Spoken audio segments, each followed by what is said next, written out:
Welcome back. We are here with artist and member of Fresh Gallery, Becky Smith. Becky, how are you doing? Great to be here. We're happy to have you, and your art is beautiful. Thank you. So tell us about basically like the types of art that you do.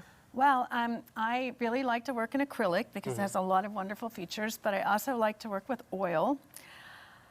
Every medium has its own qualities, its own characteristics, and I've been doing a lot of work lately and just attended a workshop in Mexico on a technique that's done with oil paint and cold wax. Wax. And, Is that what you've done with these pictures? The pictures I brought in are that technique. Okay. And it seems like it's a very modern technique, but it's really not. They're Egyptian sarcophagus with cold wax and pigment on them from That's really interesting. 1500 BC. Yeah. Wow. So it's a very old technique actually, but because of modern manufacturing, they've made some of this medium pre-put together for you. And the elements are just right. Yeah. So the thing that fascinates me about that to know is, so as an artist who, you know, you've done your work for a while, do you find yourself learning new techniques a lot, or is that like unfamiliar to you?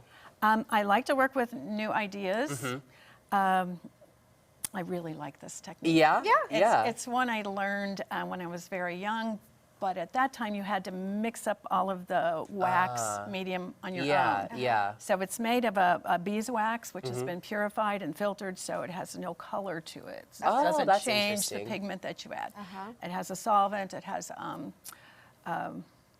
a resin, and you mix those together with oil pigment, and it's amazing. Yeah, so that's you're really going to cool. show us a Yeah. I'm going to show you. right? Just, I'm going to have artist friends that say, "What are you talking about?" So I just thought I would just show that it's really nothing all that crazy. Well, it's definitely easier for us to understand, to see it instead of talking, you know? Yeah, so what I'm squirting out is a little bit of red oil paint, Gamblin, which does a lot of cold wax friendly product.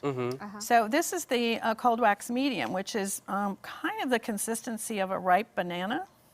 Oh, so it's really soft. It is soft. Some painting that's done with wax, called encaustic, you're actually heating the paint while you're working and you're melting wax. This is much safer, less scary to me.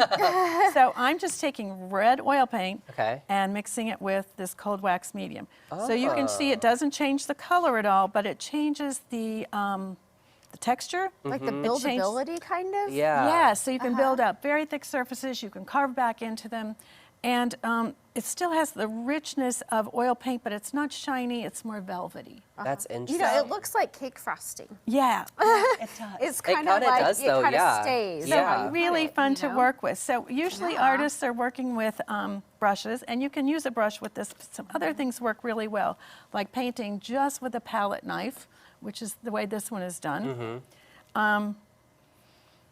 Painting with brayers and laying very thin layers of paint over each other, which you see a lot of that. I don't know if you can get this picture, but there's a lot of layering of color, multiple color on top. Do you have to let it dry before you layer? It was really important. One of the important pieces of this, and with oil paint in general, is that the level of dryness of the paint determines what you can do next. That's really fascinating. So tell me this also. Okay, so if you were to finish this piece right now, hypothetically, and you know something this size or something that size, how long would that take doing this technique? So after a couple of days, immediately it's of course wet, and so you're going to smear colors.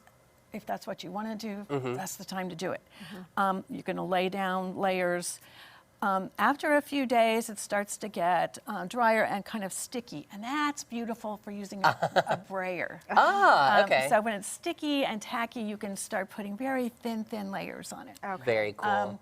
It gets a little harder, a little more dry. The solvent is actually evaporating. It's a very permanent substance. Several days then. At that point, you can carve back into it with all kinds of things like this, this palette knife. This is so awesome. How do people find your work? You can squeegee on it. Anyway, it's a lot of fun. My work is at Fresh Gallery, which is at 400 North Boonville. We're just about a block north of the square. All right, perfect. Becky, thank you so much for being here. We love having you on Ozarks. Thanks for having me.